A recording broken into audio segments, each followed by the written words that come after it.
రోజుకి 100 సార్లు phone screen ని టచ్ చేస్తాం కదా. ఈ గ్లాస్ ఫింగర్ టచ్ ని అంత ఖచ్చితంగా ఎలా గుర్తించగలదో తెలుసా?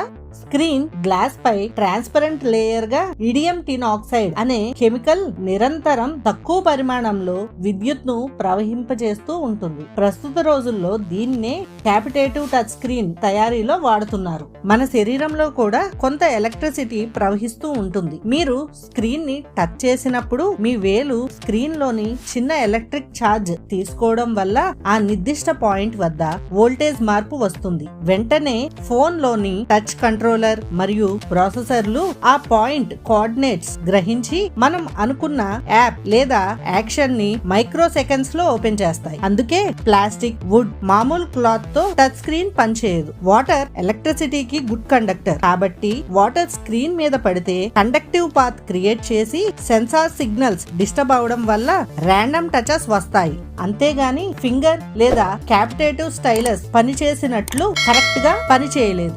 ఇలాంటి మరిన్ని ఇంట్రెస్టింగ్ ఫ్యాక్ట్స్ కోసం ఫ్యాక్ట్ సాగా తెలుగు ఛానల్ ని ఫాలో అవ్వండి.